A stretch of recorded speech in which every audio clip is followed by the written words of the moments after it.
कि निशाना लगवले चौहदिए के बानी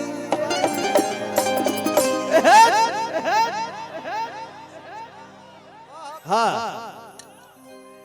कि चाहे डाला राम भौजी चाहे डाला पानी बता दो ना प्लीज कि सच कहतनी बिना गंजिए के बानी। कहल बा कि कभी भी कोनो मंच के ठंडा के ना जाए के चाहिए, गरमा के जाए के चाहिए का कि हर साल डालेला तू हमारा में। वाह भैया तनी बढ़ा ना दी सी क दी कि हर साल डालेला तू हमारा में कि बाकी असो डालम हम तहरा में कि निशाना लगौले चौहदिए के बानी।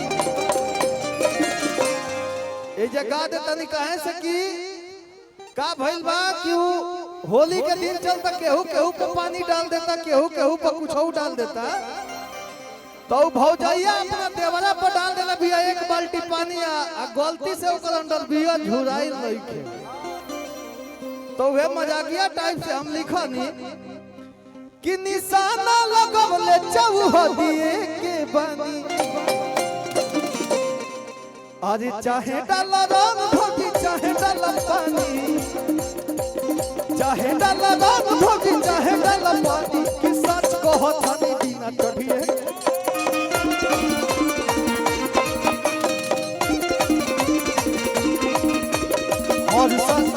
अरे हर साल डालेला तू हमारा में बाकी तो डालब हम।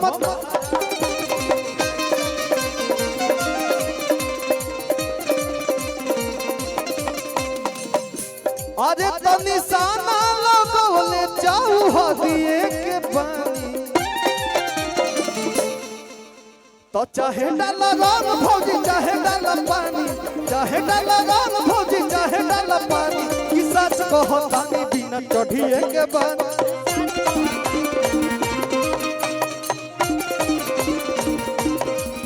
अरे सच कहतनी बिना चढ़िए के बानी। सच कहतनी बिना चढ़िए के बानी। सच कहतनी हर चीज गरिमा में होके के चाहिए। बोलू भैया सादर प्रणाम रुआ के बता दो ना का जी बता दो ना किस बाया में कोनो दिक्कत हो गइल बका रुआ। चली कहे के बा कि केहू सुख डालता केहू गिल डालता। भैया तनी मुनी उठा दे जान तनी हम 4-5 दिन से खोखता दिए हमर बहुत ट्रॉन्सिल्स बढ़ गइल बा, आवाज लागता कि केहू सुख डालता केहू गिल डालता। सीधा होलिये से स्टार्ट होके रउआ आ जाए चाहे केहू के भेज दी महाराज, तनी हमरो सहायता करी लो। आय हाय हाय भैया के सादर प्रणाम। दिवाकर भैया की तरफ से ढेर सारा पुरस्कार, 1000 बार प्रणाम आशीर्वाद के कामना।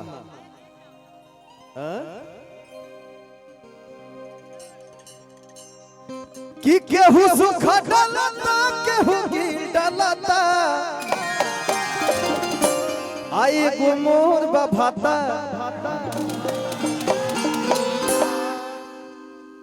एगो मोर बाभाता कि मोबिल डालता।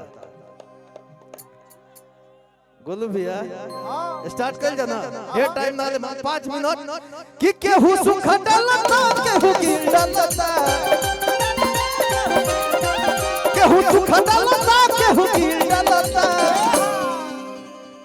बाप रे बाप बुझाता कि जिम करो तरी होता था। बारह तरी एकदम फाड़ दी हम बुझा कि केहू सुख डालता केहू गिल डालता। आए गो मोर बाभाता की मोबिल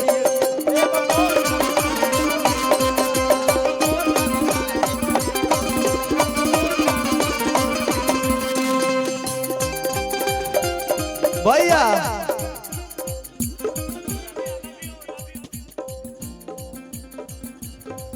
कुंदन सिंह जी कोचस और रवि भैया के जीजा है तो हमनियों के हिते भाई निका जी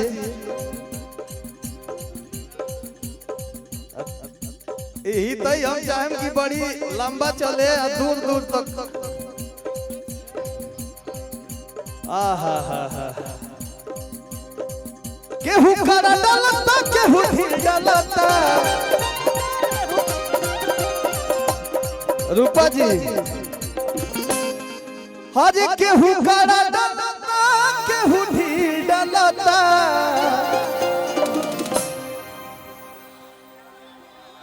हजे एक मोर बाभातर की मोबिल डालता। अरे मार के हमरा ब्रह्मांड में आग लगई का तो एगो मोर बाभातर की मोबिल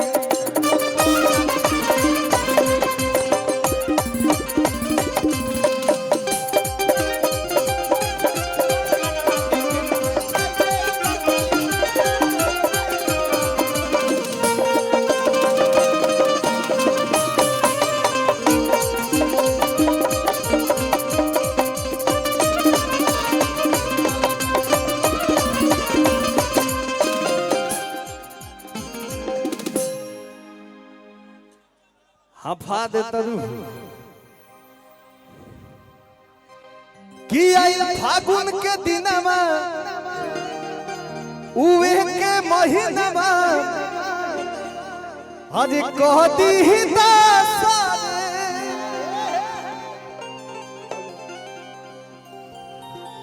कि भइल बाटे कमीनमा अरे बिगाड़ देता सिनमा चढ़े जब ना सारे कि नहीं मनता बलमुआ मनाई कैसे और नहीं सुझता उपाय हो बचाई। बिक्कू जी हमार छोट भाई निशा उपाध्याय जी हमार बड़ी प्यारी मित्र मंच पे सबके स्वागत बा कि नहीं अपना में हरिया पताया करता छिल बिल साड़ी साया करता।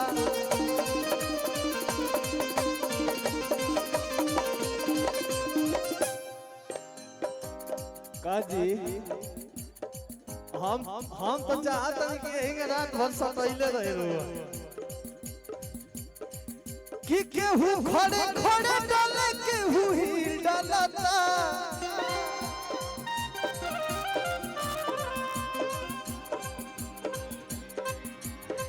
केहू खड़े खड़े डाले केहू ही डालता।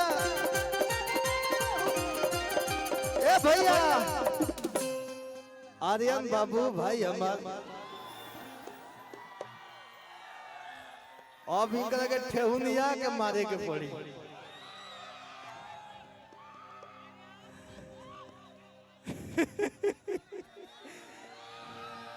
देखो भाई के बीच में मत घुसा हुआ खाली हमनी के का कि क्या आप पे हम दया कर रहे हैं। दया कर देला तू कि केहू घरे घरे डाले केहू ही डालता। तो एगो मोर बाभाता की मोबिल